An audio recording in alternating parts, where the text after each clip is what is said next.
Hello, friends. Welcome to this foundation course. ZOAPIIO, as you're probably already aware, is a build and host online platform where you can build your applications just by using your browser. So, in this course, we're going to work on an example application, and we have selected a real life use case, something that you can relate with, something which has real life interactions, integrations, etc. And our objective is to cover as much of the platform feature set as we can. So we will see that we will build online travel portal, which means something that you will put in front of your customers for making taxi bookings. So we are dealing with a travel solution, and we're just offering taxi, which is a simple interface. We don't want to complicate our application too much, but just enough to get you to understand what's going on.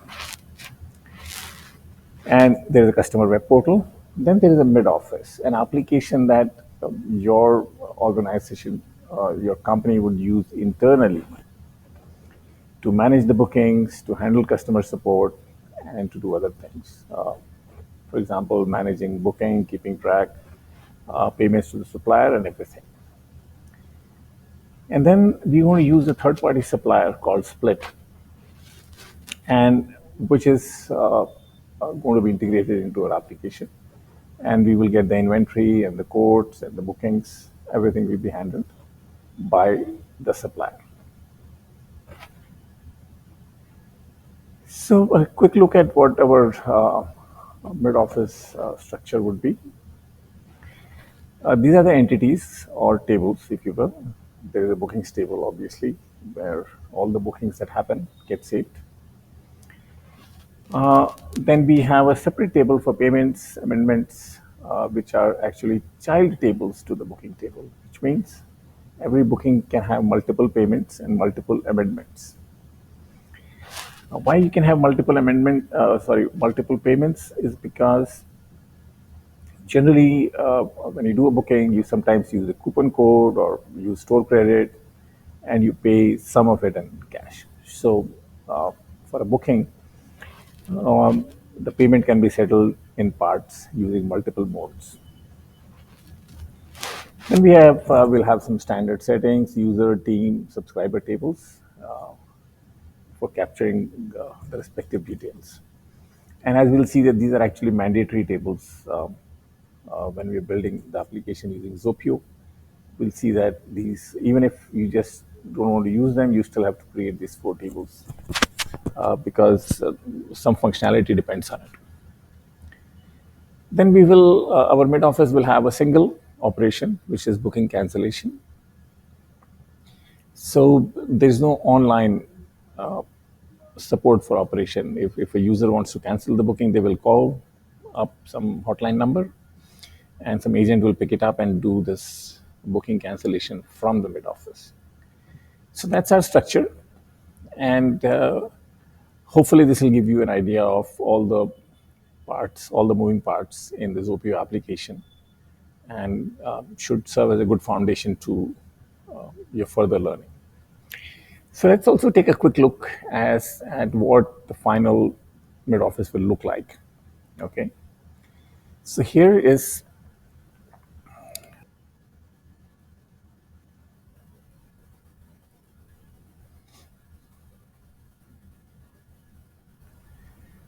so this is what the mid office would look like. It has a menu on the left. Here we can see there are these menus expand into individual entities.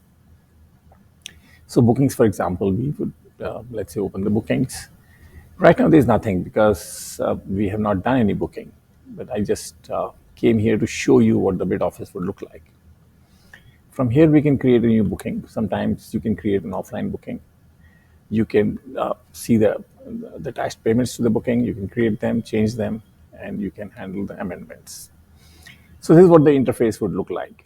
And you will also have a search page from where you can search the bookings etc. Now let's look at what the consumer application would look like.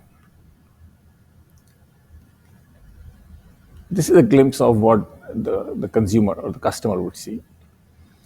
And it's not meant to be the final screen, because normally it will be a part of a larger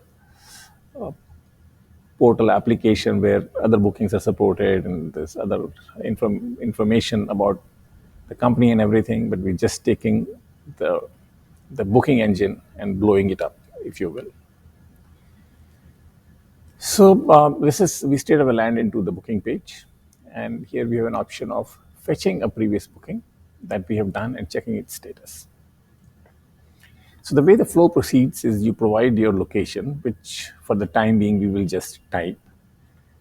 In a real application, it would actually be handled through a map, and you provide a drop-off location, so system knows what your plan is. Then system will prompt you for some well-known spots in your vicinity. Okay, this coordinates actually belong to the Heathrow Airport. Then similarly, you will get prompted for nearby locations to where you want to go, but in case there's nothing, you can just select your location itself. Then this is, you create an advanced booking, you select a date or a time, and you have to choose a provider, because the provider we are using, Split, in the back, they are having further providers of their own. And because we are using sort of the test environment, we will get a test provider like the API provider. And then we'll do a search. You'll get some data, which is what we see here. And then we can select any one of them and book. So this is the flow that the customer sees. And let's also take a quick look at the Split API itself. So this is the sandbox of the Split API. Here we can read the documentation, we can try out the APIs, and basically it lets us play with the test environment so that we can build our integration. So we'll be using this. We'll be using the APIs given here. Like for example, this one is just a little identification call, and the other calls. So this is what we'll be using. We will be creating our own API layer, and the front end would be using our API layer, which will in turn be interacting with the Split APIs. So this is going to be the structure of our application. And before I sign off from this episode, I'm going to start building the application from the next episode. This is just to warm you up.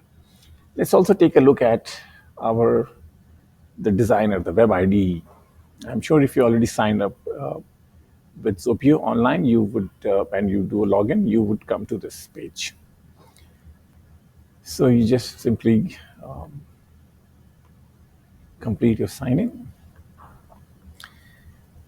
And this is where we would start building the application. And all parts of it, one by one, I'll show you in the future episodes. So I'm signing off now from this episode, and I'll see you in the next episode.